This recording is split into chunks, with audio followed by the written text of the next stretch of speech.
Welcome back to our YouTube channel. So ఈ రోజు వచ్చి మా హస్బెండ్ నా కోసం ఒక మంచి రెసిపీ అనేది చేస్తున్నారు, నా ఫేవరెట్. సో ఎట్లా చేస్తున్నారు ఏంటి అనేది చూసేద్దాం పదండి.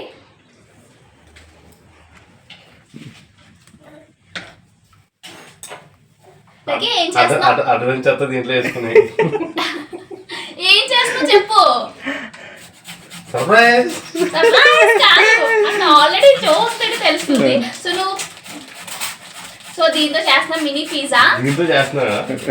దీంతోనే సో ఎట్లా చేస్తున్నావు అనేది కూడా చెప్పు కొంచెం. ఫస్ట్ వచ్చి వెజిటేబుల్స్ అన్ని కట్ చేసుకోవాలి. సో ఇందులో మేము వేసుకుంటున్న వెజిటేబుల్స్ ఏంటి అంటే ఆనియన్స్, క్యాప్సికమ్, టమాటో, అట్లాగే క్యారెట్. సో ఇవన్నీ ఫస్ట్ కట్ చేసేసుకోవాలి.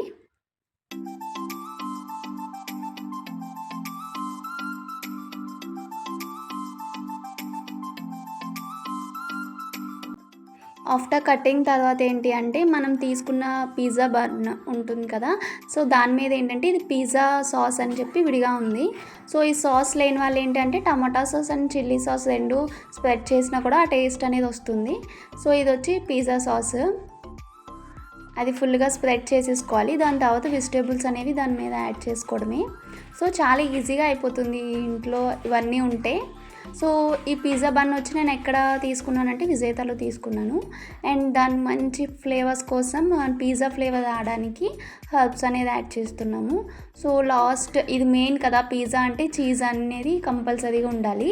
సో అందుకే చీజ్ అనేది యాడ్ చేస్తున్నాము. సో చీజ్ అనేది కొంచెం ఎక్కువ యాడ్ చేస్తున్నాను, నాకైతే చీజ్ అంటే చాలా ఇష్టం. సో మా నెక్కిగడ అయితే వెయిటింగ్, అట్లా చూస్తున్నాడు ఏంటి ఎప్పుడు మమ్మీ కుకింగ్ చేసేవారు డాడీ చేస్తున్నాడు ఏంటి అని చెప్పేసి. అంటే వీడు పుట్టాక ఫస్ట్ టైం అనుకుంటా ఇట్లా కిచెన్లో వచ్చి ఐటమ్ చేయడము.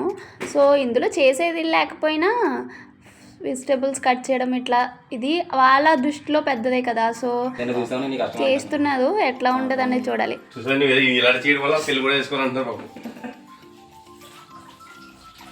సో ప్రెజెంట్ వచ్చి ఓవెన్ లేదు, అందుకే ఇట్లాగా ప్యాన్ మీద పెట్టి చేశాడు. సో పిజ్జా అయితే రెడీ అయిపోయింది, చూసారు కదా. పిజ్జా కట్టర్తో కట్ చేసేసుకోవడమే. సో టేస్ట్ వైజ్ చూసుకున్నా లుక్ వైజ్ చూసుకున్నా చాలా బాగా వచ్చింది. టేస్ట్ అయితే చాలా బాగుంది.